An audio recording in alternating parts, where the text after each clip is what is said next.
Your tweet was that Bitcoin taught you to save like Scrooge and give like Santa. I thought that was a great place to start. We're in the holiday spirit, thinking about how Bitcoin has changed your life. You've been in Bitcoin for a long time, and how long? 2011, right? Is that right? Yeah, it's 2011. That's 13 years, if I do the math correctly. I've learned a lot of lessons over the last 5 epochs. This is the 5th epoch for me in Bitcoin. So yeah, man, it's been a lot of learning and just confidence building over time.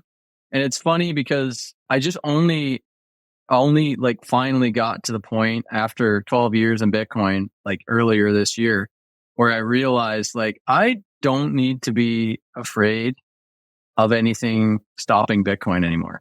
Like I used to kind of have these things of, oh my God, Roger Ver is going to ruin Bitcoin because he owns Bitcoin.com. He's going to distract everybody with BCH. And oh my God, Ethereum is going to take developer mind share and all the Silicon Valley VCs are going to pile their money into Ethereum. And oh my God, there's going to be a global depression and it's going to set us back like 4 years. Like it just, at this point, like it's inevitable. I've just been focusing on harnessing the inevitability of Bitcoin. And it just had this epiphany one day. It was like January, February, as I was like disconnecting from politics and Twitter drama and stuff. And I was just like, what if Bitcoin is inevitable? And what do I do then? If it's a guarantee that Bitcoin is going to be a global reserve asset over the next 10 years, I should just become the person that can handle that level of wealth and just do whatever I possibly can and not sell any sats. So that's what I've been focused on the last year. Yeah, it's funny. I guess you hear about the kinds of things that were keeping people up at night. You know, the block size wars is a great example.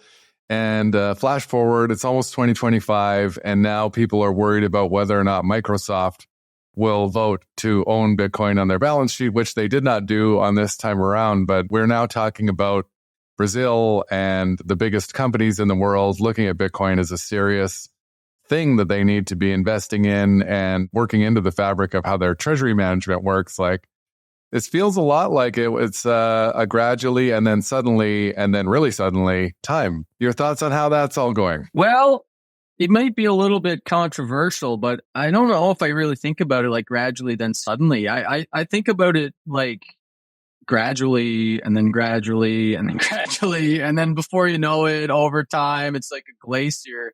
It's just inevitable as more and more people realize what Bitcoin is and they grok the unique principles of Bitcoin and, you know, the design, the initial design of Bitcoin, the game theory plays out. And as there's less Bitcoin available to buy, more and more people start to understand, oh, this thing is long-term, incredibly scarce, like nothing else before. I better stop fighting it. I better start getting some. And, you know, then before you know it, instead of having to sell 1 Bitcoin to buy your dream home because a Bitcoin's worth $4 million now, you can just borrow at your bank against Bitcoin because Bitcoin's just integrated into the financial system and as an asset that you know, just like your equities or your home, that you can borrow for reasonable interest rates. And, you know, as that world comes into fruition, you won't need to sell Bitcoin. Like that's been the biggest mistake that I've made throughout the last 4 epochs is like having to sell Bitcoin to fund my lifestyle. But yeah, I don't think it needs to be like suddenly. Of course, there's periods of like excitement where there's FOMO and people get irrational and exuberant and all that. But I don't necessarily think that like in this epoch, in the next 3 years or so, we're just going to have like, it's $1 million Bitcoin and everybody gets it.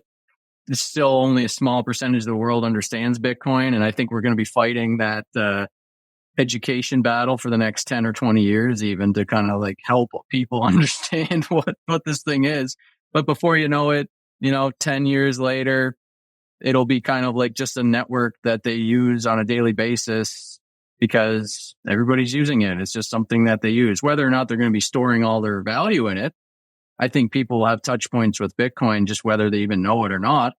And maybe that's suddenly, but I do think it's going to take a while. And like in that vein, we should just continue to be patient, continue to like get as much Bitcoin as we can and try to become the type of person that can hang on to it and solve solve your Citadel problems without having to sell any Bitcoin.